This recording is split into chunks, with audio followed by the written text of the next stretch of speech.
Welcome everyone to today's webinar, which is part of the Young Scholar webinar series on climate change, macroeconomics, and finance, organized by the E-Access Forum. Today, I'm pleased to introduce Kim Cramer from the London School of Economics, who will present her paper, When Private Firms Provide Public Goods, the Allocation of CSR Spending. Kim is an assistant professor of finance at LSE. She obtained her PhD from Columbia Business School in Finance. She's an empirical researcher in household finance, and in her work, Kim explores how we can leverage the financial system in developing countries to support households in addressing pressing challenges around poverty, health, and climate. She uses both experimental and non-experimental methods, and incidentally happens to be a good friend of mine. So very excited to have her. Kim is also a co-organizer of WeFi Dev. Tell me if I'm pronouncing that right. If not, you can correct me, Kim, which is a network of researchers working on finance and development. So now let me hand the floor to Kim. And Kim has requested to have questions throughout the seminar. So if you have a question, feel free to post it in the Q&A box. And Kim, you can go ahead and get started. Thanks so much.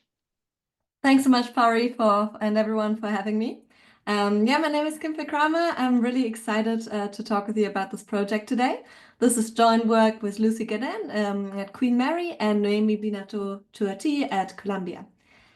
So this project is motivated by the question whether firms should contribute to public goods.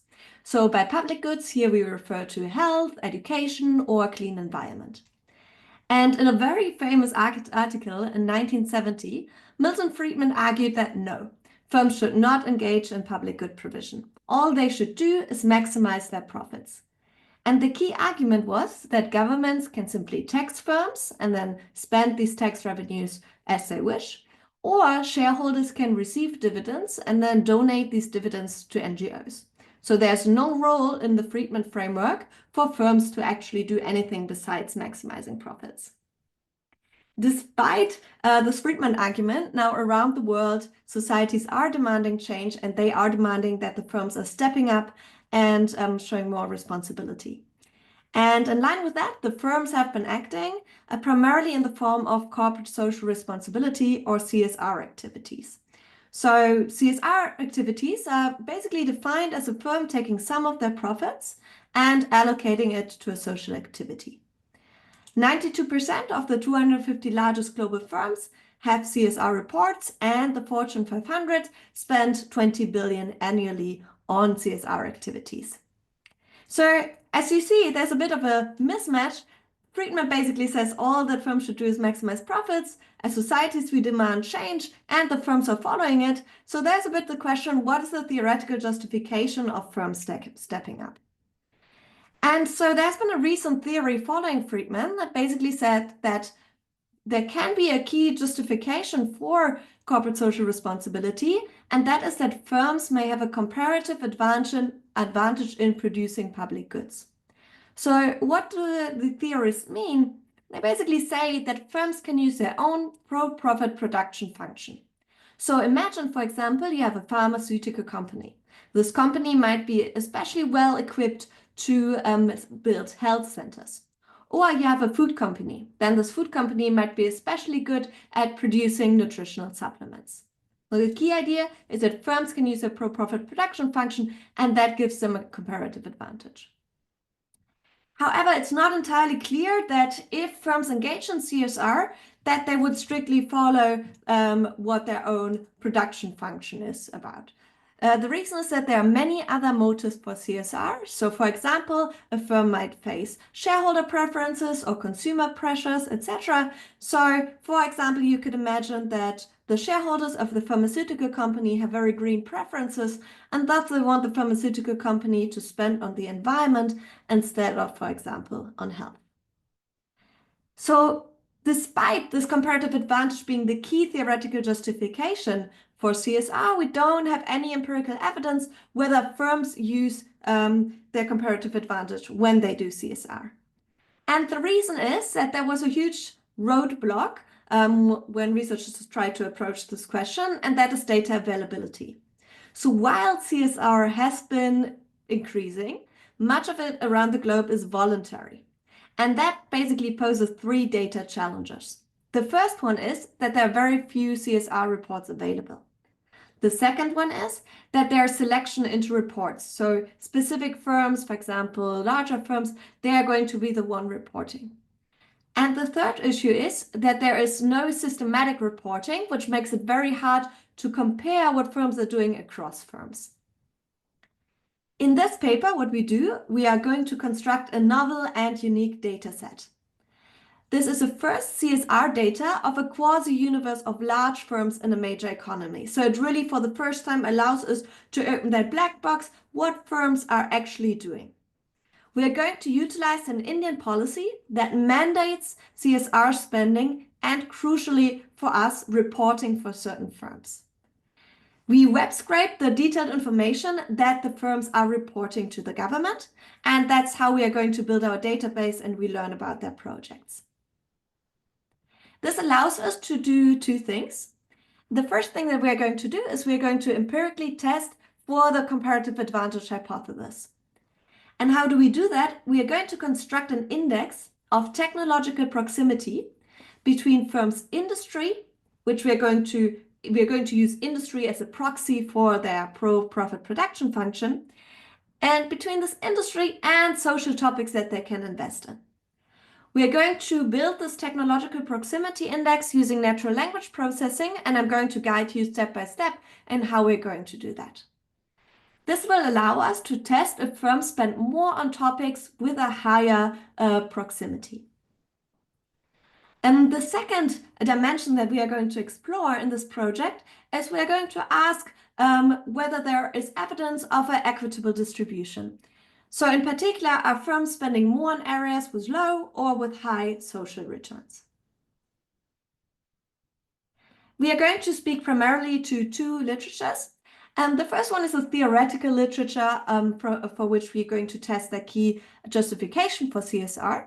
There's also growing empirical literature, but crucially, this literature so far has focused on the incidence of CSR. So whether a firm does CSR or not, and then the impact of that on firm outcomes. So these projects, this literature, what we're going to contribute is the project level data. So this allows us the first empirical test of the comparative advantage and the exploration of equitable distribution. More broadly, this project, of course, fits like a very large literature that's trying to understand how we can move firms to do good. So let me give you a brief overview of the agenda today. So I'm first going to give you much more insight into the policy that allows us to collect this data. And then I'm going to introduce you some summary statistics of the data and how firms are spending. Then I'm going to spend a bit of time with a conceptual framework to make us understand what exactly are we testing. Then we're going to look at the empirical results of comparative advantage and equitable distribution.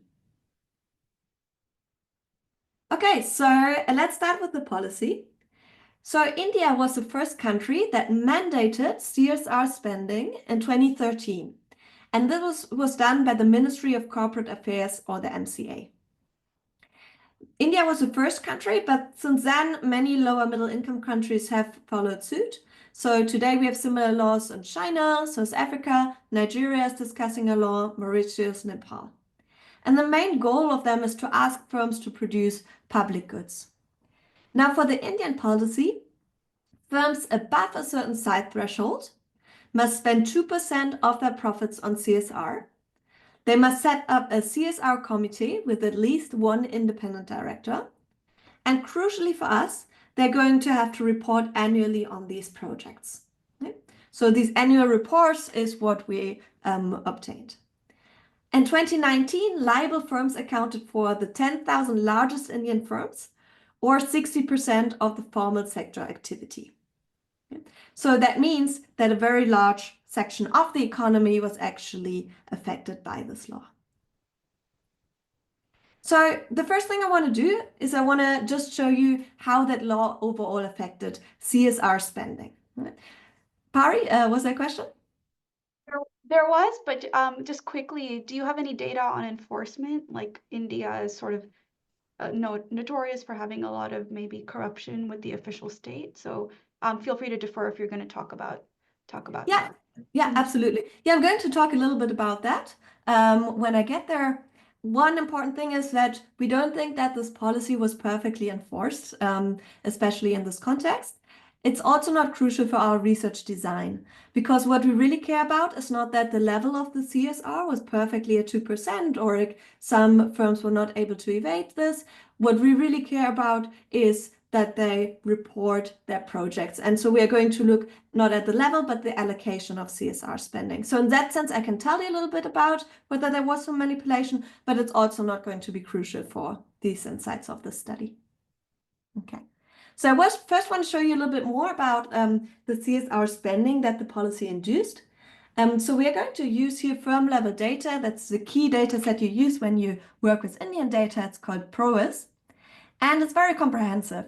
It contains all publicly traded firms and a high fraction of private firms. And overall, it shows, for example, balance sheets, income statements, but also CSR spending of the 75% of corporate taxes. So if we look at how just in aggregate CSR spending developed after the policy, is that we see two things.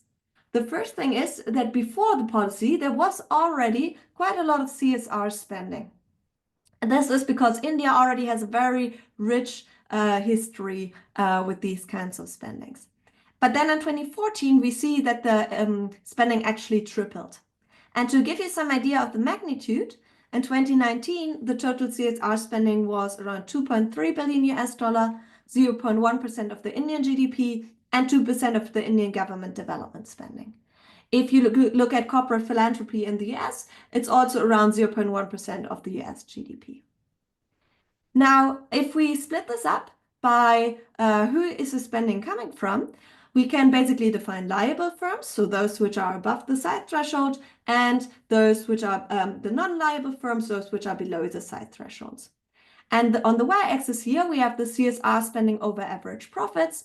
So remember, it was supposed to be around 2% according to the policy. And we see that basically all the effect is coming from the liable firms, so the blue line. And we can also just repeat that with the difference in difference. And we see exactly the same. Like a lot of the CSR spending comes from the liable firms. So let's quickly talk about the question that we had about manipulation. So one manipulation that you can think about is that maybe the firms try to evade the policy. So, for example, they could adjust their different like income, net worth, etc. So what determines their size, and they maybe try to be able to evade the policy like that. So we don't find any evidence of that. So here, for example, we see the pre-policy profit distribution, the post-policy profit distribution, and while we see a very tiny effect around the threshold of profits, we don't really see that there is much manipulation. So another important aspect is that they might relabel other expenses as CSR. So for that, we can do some tests. We can basically see how do the different other expenses change around the policy. We don't find evidence of relabeling. However, we are not perfectly knowledgeable of the accounting context in India, so we don't think that we are perfectly able to exclude this. But again, let me just stress, it's not going to be very crucial for this project because we're interested not that there's no invasion, but we want to see what they are doing. Okay, so let's look a little bit more into the data.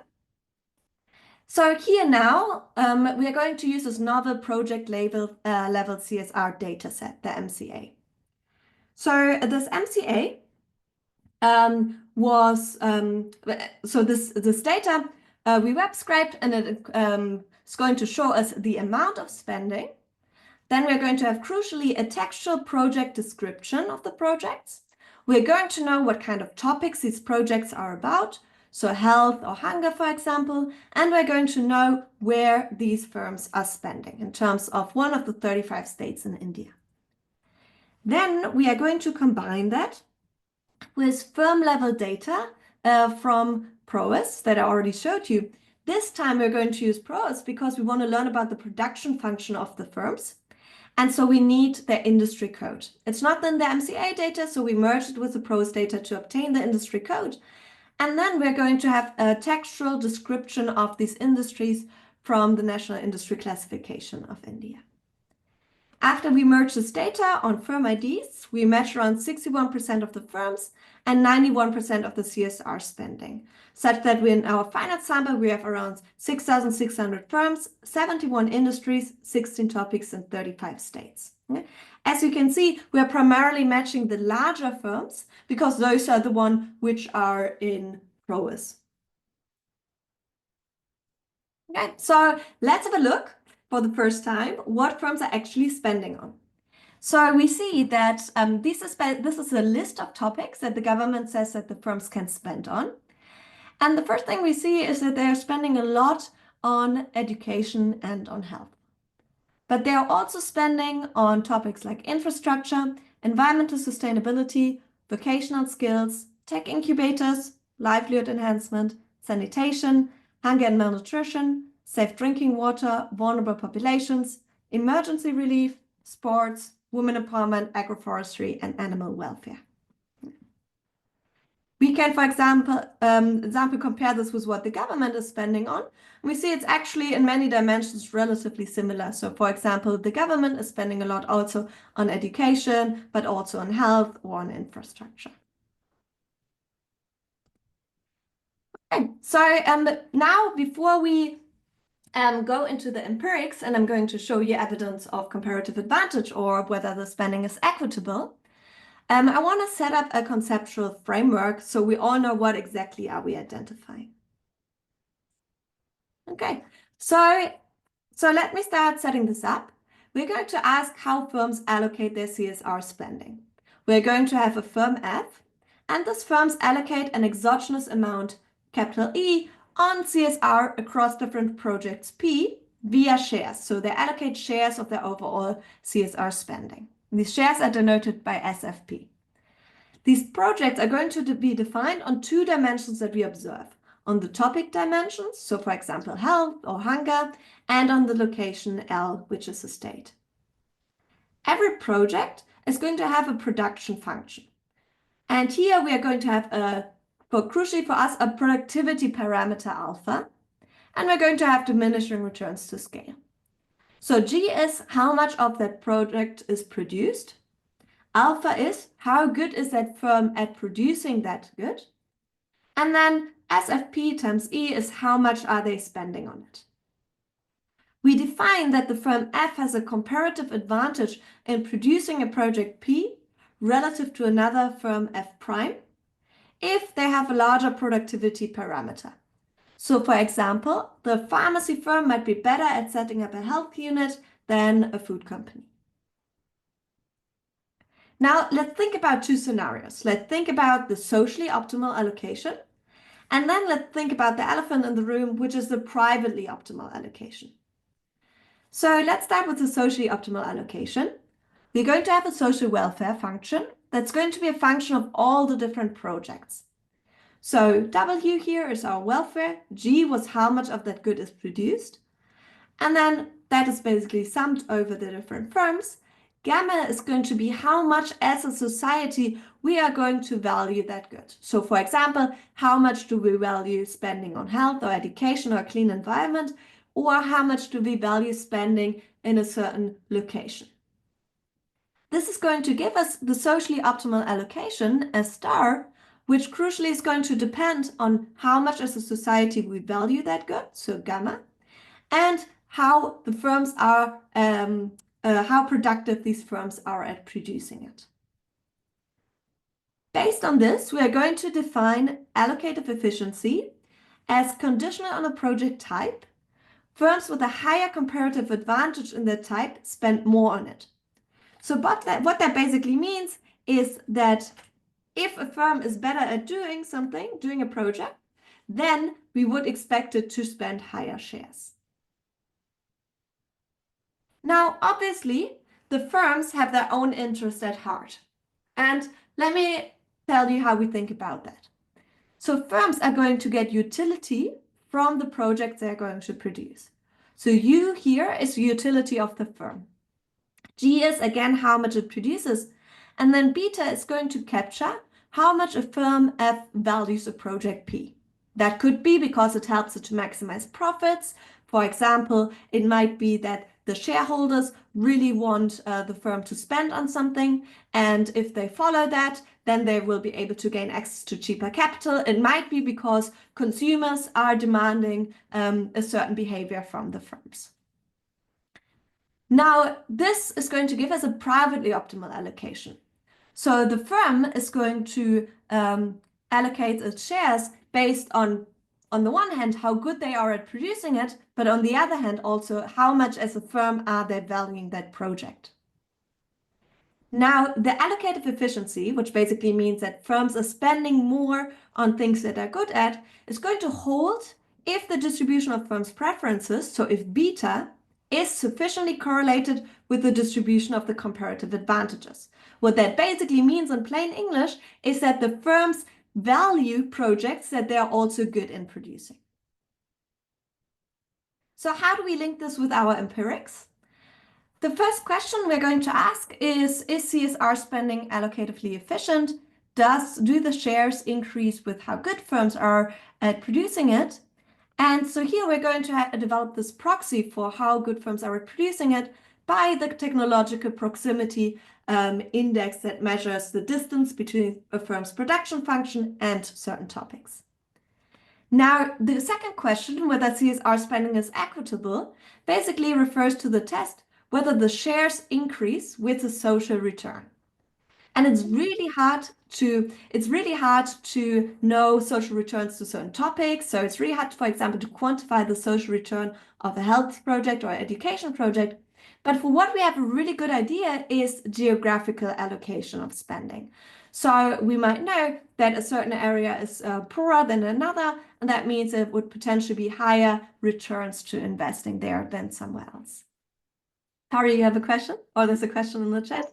Yes. Quick question. No, it's still me. But in the previous slide, if you go, would you mind going back? So I guess I had thought when you talked about this allocative efficiency, I thought you would sort of empirical. I guess you're using the share as a revealed preference measure, as a revealed outcomes measure of firm preference, and that's why you're looking at sort of the sign of the shares and alpha. But I guess in some sense, you would kind of want the theoretical object of interest would be some kind of measure of the non-pecuniary preferences of the firm, or whatever preferences of the firm, it could be pecuniary, and their comparative advantage, right? Is that?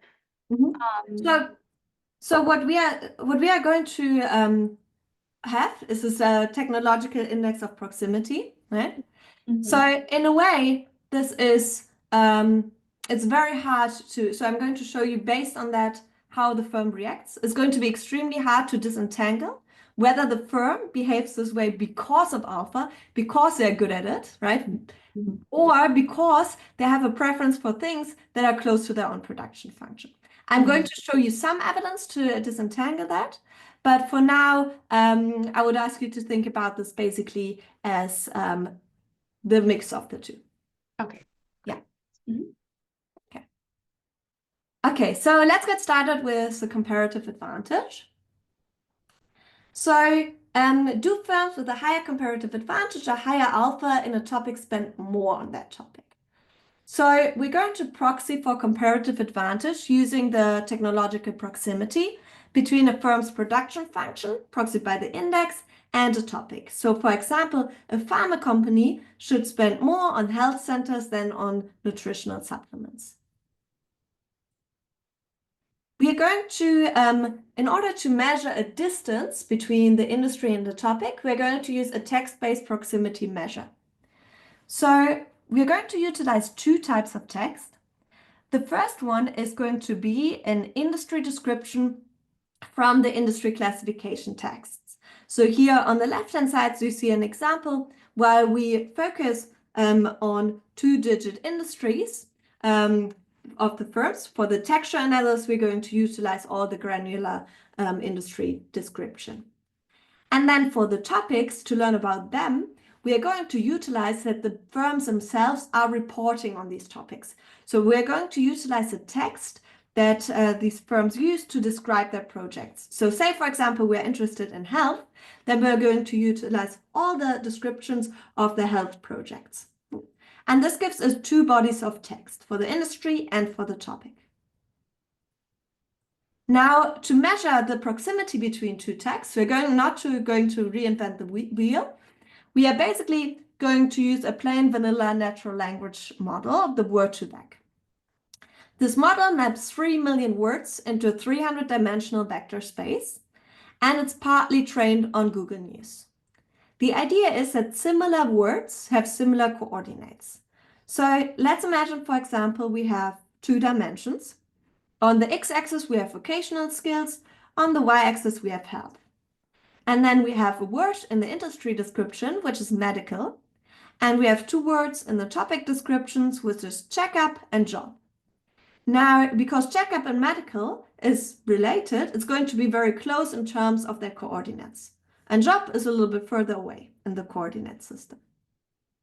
Now, after these words have been allocated to coordinates, we're going to define the proximity as the distance in this coordinate space. And it's going to be measured by an angle between 2 points or the cosinus similarity. Because this is an entirely new measure, let me show you a little bit more like intuitive summary statistics on it. So here on the x-axis, we have the proximity, and we basically have a histogram. And this proximity is standardized for ease of interpretation, so it's going to have a mean of 0 and a standard deviation of 1. If we think about different combinations of industries and topics, we see, for example, that the medical industry has a proximity of 1 with the sector of health, a proximity of 0 with the topic of hunger, and a proximity of -1 with the topic of vocational skills. We can also look at this across different topics and industries. So here on the y-axis, we have all the 16 topics. And on the x-axis, we have the top 16 industries by size in India. And we see that there are very intuitive patterns emerging. So for example, the medical and botanical industry on the very left, on the bottom left, has a very high proximity with health. So here a darker color means a higher proximity.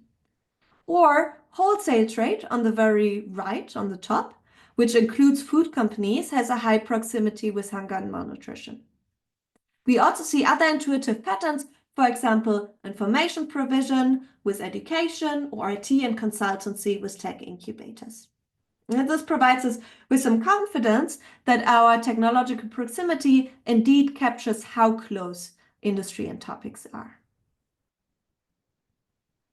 So equipped with this proximity index, we are going to test the hypothesis whether firms spend more on topics T that they are close to their own industry I. So here the main outcome is going to be the share that a firm is spending on a given topic. So basically we look within a firm, how much are they allocating to a topic T over their entire CSR spending. We're going to have 2 in fixed effects. We're going to have firm fixed effects, and we need that because some industries are closer to all topics. So for example, the health and medical industry might generally be closer to a lot of the topics in our data. And we're going to have topic fixed effects because some topics such as education or health that you saw in the summary statistics are very favored by all firms. We're going to cluster standard errors at the industry topic level, and under the hypothesis, we expect beta to be larger than 0. So let's see what we find. Here we have 3 key outcomes. On the left-hand side of column 1, you see the unconditional CSR share. In the second column, you see whether the firm spends any CSR spending on that topic. And on the third column, we have the conditional CSR share, so conditional on spending, how much are they spending? And we see that firms are spending in alignment with their own industry. A 1 standard deviation increase in comparative advantage increases the probability that a firm spends on a topic by 9%, the unconditional share by 17%, and the conditional share by 7%. And we can also look at this, for example, graphically, and we see a very linear relationship between proximity and the CSR share.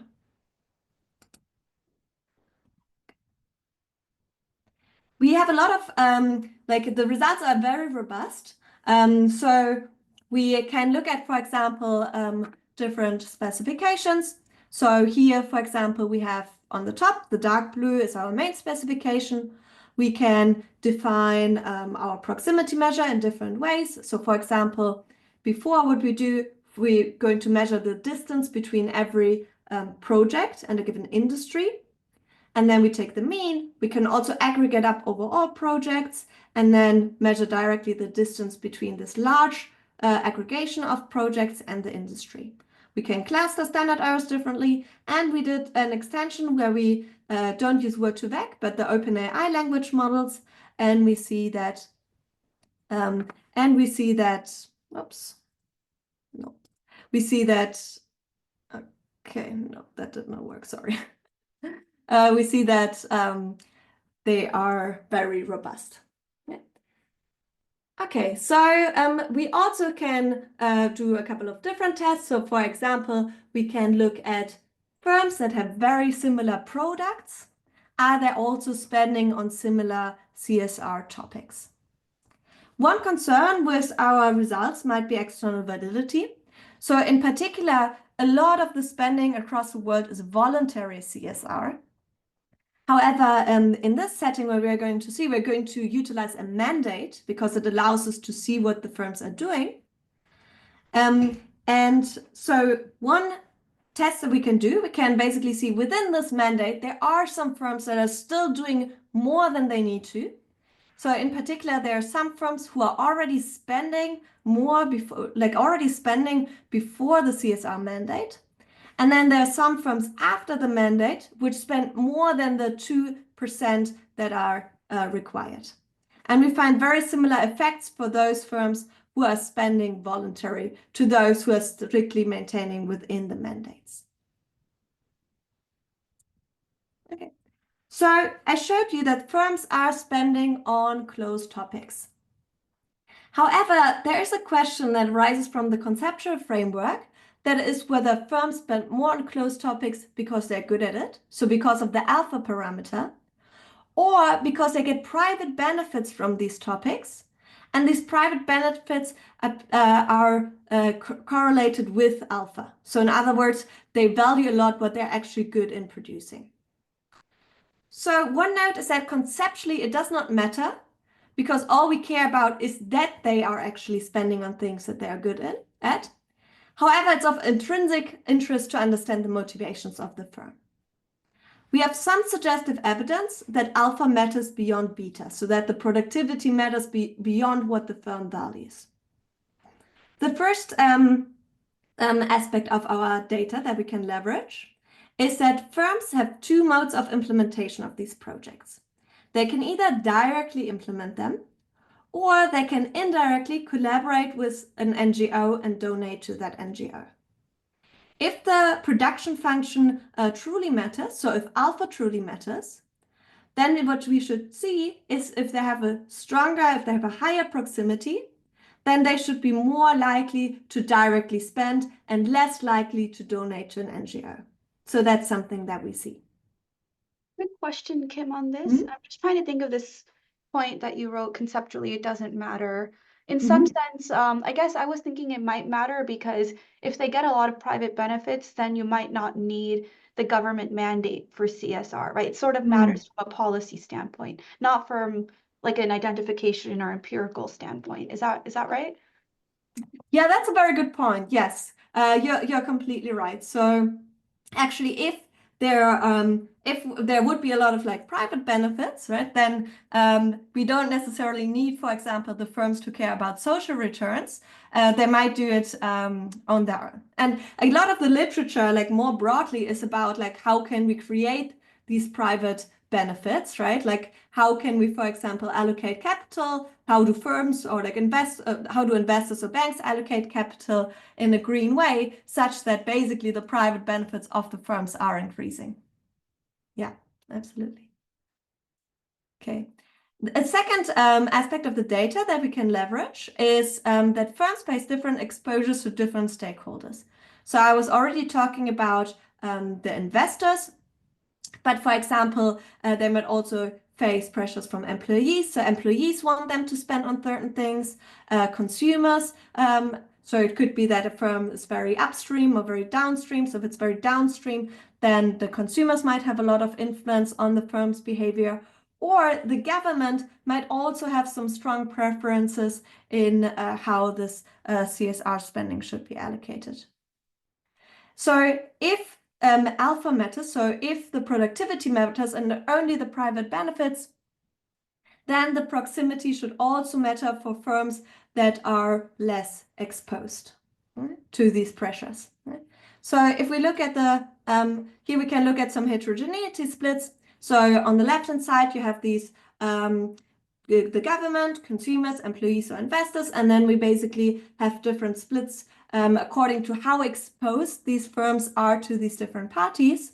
So let's say, for example, consumers, which is the dark navy coefficients, we can see how downstream are these firms, and we see if they're above median downstream, meaning that the consumers are quite influential in putting pressure on the firms, we see that the proximity coefficient increases a little bit, but even for those who are not downstream, we see that it actually plays a role. Yeah? So this kind of suggests a little bit that at least it doesn't seem like all the pressures coming from private returns, even with lower pressures, they actually appear to be acting that way. A bit of an exception is the government. So for the government, we can see, for example, whether the industry is heavily regulated, whether there are a lot of government firms in the industry. And here we see actually that if there appears to be a lot of government pressure in the industry, then the firms definitely, we see a decrease in the coefficient and how likely they are to spend on things that are close to their own production function. And the story here would be that they are basically maybe like the government has very strong preferences on what these firms should spend, and they are potentially resulting in some misallocation of that spending due to that pressure. Okay, next let me go to how this spending is distributed. But first, are there any other questions? Please feel free to put questions in the Q&A box for Kim if you have any questions. But Kim, none so far, so carry on. Okay, great. So we basically learned that firms are spending on topics close to their own production function, but now the next question is, where are they spending? Are they spending, in other words, according to the social returns? And so here I'm going to show you a very simple regression. It's going to be a state level regression because we have a good intuition that in poorer states, maybe these firms should be spending more. Yeah? So we are going to regress the log spending per 1 million people, so the overall CSR spending in a given state, on how rich that state is. So on the GDP per 1 million people. And we see that for the firms, if GDP per 1 million people increases by 10%, the CSR spending increases by 18%. So this is the wrong way around. So basically what we want for a more equal society is that they're spending more in areas that are poorer, but what they're actually doing is they're spending more in areas that are richer. And if we compare this with what the government is doing, then the government is also spending a little bit more on richer areas, but it's distributing the resources much more. So if GDP per 1 million people increases by 10%, then government spending increases only by 4%. Now you might think, well, GDP is maybe not the best measure of how well a state is off, so we can also individually look into specific development indicators. So for example, the literacy rate, the infant survival rate, whether children are stunted or not, or people living above the poverty line, and then basically compare that to spending on that specific topic. So for example, for the literacy rate education. And we see that this pattern holds through. So for example, on the top left, as the literacy rate increases, there is more spending of CSR on education. So it's also holding within specific topics. Kim, we have a question in the chat from Yuki Mhm. Zhang from Columbia. She's a PhD student. She's asking what proportion of projects are indirect, i.e., like providing financing or through a third party or NGO versus them sort of investing directly. Yeah. So 15% of the projects are implemented indirectly. So through the firm basically just taking money in their hand and spending on these to these NGOs. Yeah. So it's going to be quite hard to like verify what the firms are saying they're doing. But one way that we can verify is for the subset of 50% of projects where they report they're donating to an NGO, we cross-check this with NGO reports of their donations, and we see these funds showing up there. Thanks for the question. Okay, so firms are spending much less equal, and there's a very simple explanation for that. And that is that firms are primarily spending in their own states, so in the states where they are registered. So here on the left-hand side, we see where the CSR money is created. So basically where the firms are registered. And then on the right-hand side, we see where the CSR money is spent. And we see a very strong overlap. So 60% of the CSR spending is spent in the same state as it is created. Okay? So this basically also means, because a little bit of the policy design is especially large firms, but also we expect large firms in a voluntary setting to spend more, they are going to be located in states that are already a little bit richer ex ante. Okay, so let me conclude. Basically, since Friedman, a lot of time has passed. Societies demand that firms are spending and stepping up their responsibility.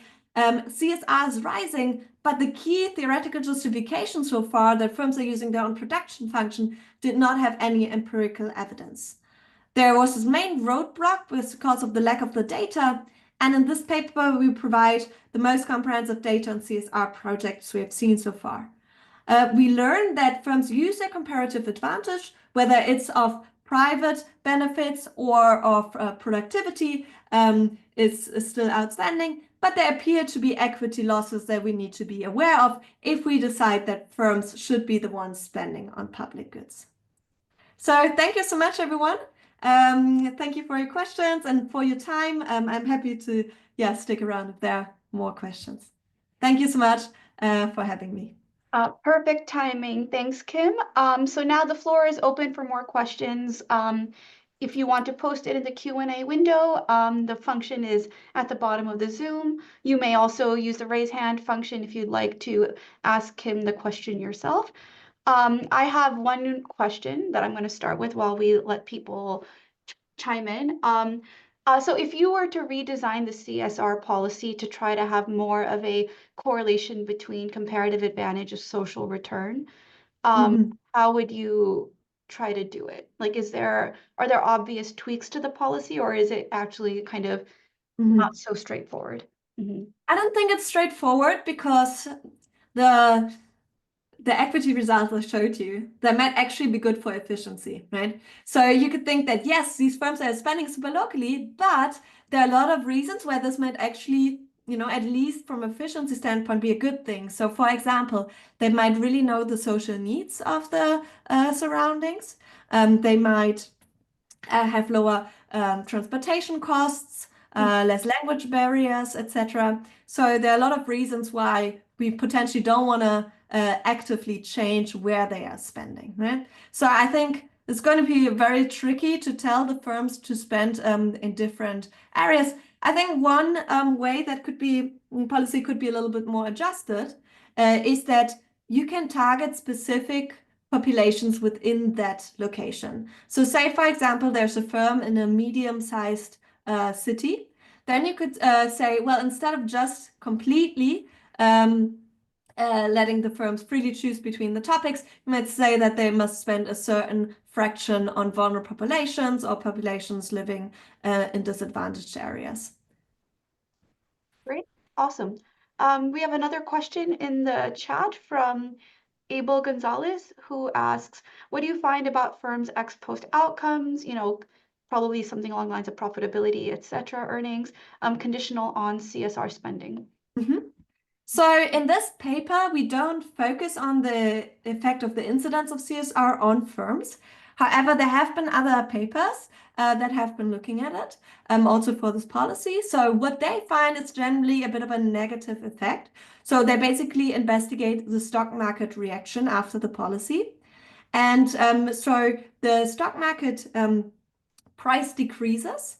And it does so even a little bit more than if we would just expect that they need to now get rid of 2% of their profits. And the explanation of the authors for that is that the investors are now pricing in that potentially down the line there's going to be a bit more government intervention, and they see that generally as something that could potentially be hurtful for firms. So however, there's going to, that is one study. As you mentioned, there are a lot of potential motivations of the private returns that actually could mean that it's beneficial for the firms to do the CSR spending. And just anecdotally, there are definitely also some examples where that was a very good idea by the firm. We have another question from Yuki. Go ahead, Yuki. Hi, I was wondering for this paper, are you thinking about alpha, like the productivity, as varying across space for firms, in some sense that those with places with lower social returns might have low like productivity parameters as well? And in the sense like spending by governments also face like a similar trade-off, maybe places where they like invest their with high social returns have low like productivity. So I was wondering how you're thinking about that. Mm. Yeah, that's a very interesting aspect. So let's think about this two ways. So let's think about an outside firm that's in a rich state investing in a poor state. So I think in that case, absolutely, it's possible that the productivity is going to go down because of, for example, transportation costs and stuff like that. Now we can also think about a second case where within the poorer state, a firm actually is liable under the policy or wants to do some CSR spending. It's also completely possible that there's going to be a little bit less productivity because of that. So say, for example, it is a state that is facing a little bit higher corruption, then it might be difficult for a firm to actually be productive in producing these goods. Yeah, thank you.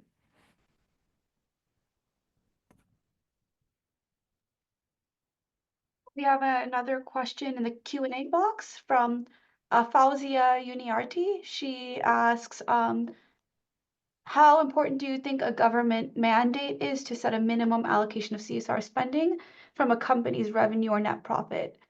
And she's a PhD student in Durham University. Thanks, Fauzia. So the question is whether like how important like the mandate is. So one question is to think about it like would firms do that without the mandate? So we saw a lot of like CSR spending already before, but it definitely tripled. So I do think that the mandate is very important, and that's why many lower middle income countries are moving towards it.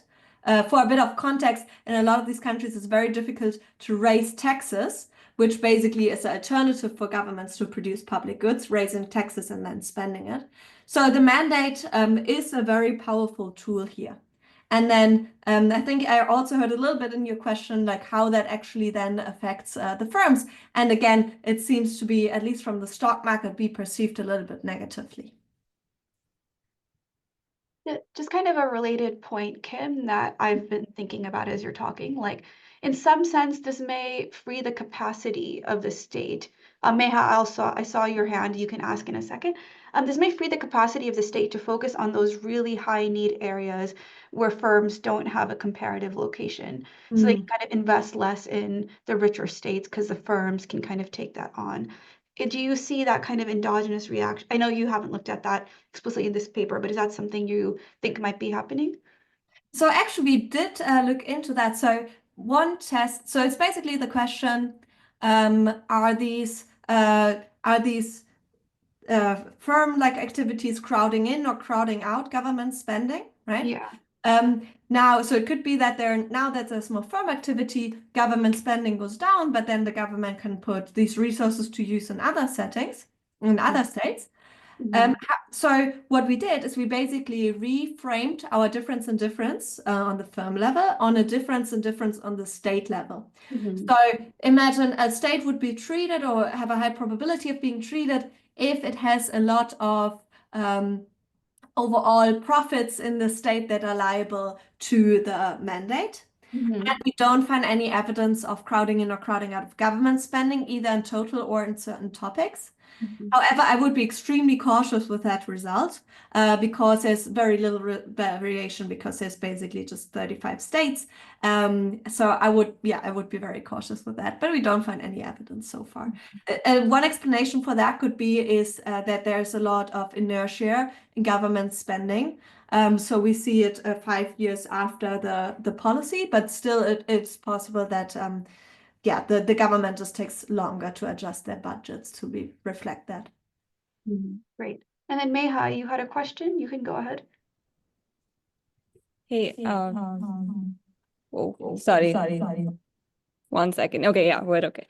I was going to ask, just thinking more about like, I know that this is not focused on implementation and it's more still in the idea of like allocating budgets towards a specific type of project, but how would you be able to distinguish partnering with an intermediary that is potentially more well established and it's not just about the financing, but also even in terms of like the work that they would do with the NGO, for example, that's just really good at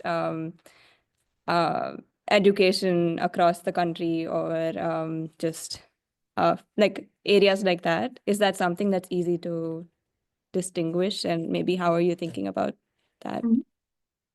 Yeah, so it would be very interesting to learn more about this collaboration. So the 15% of projects where firms are collaborating with these NGOs.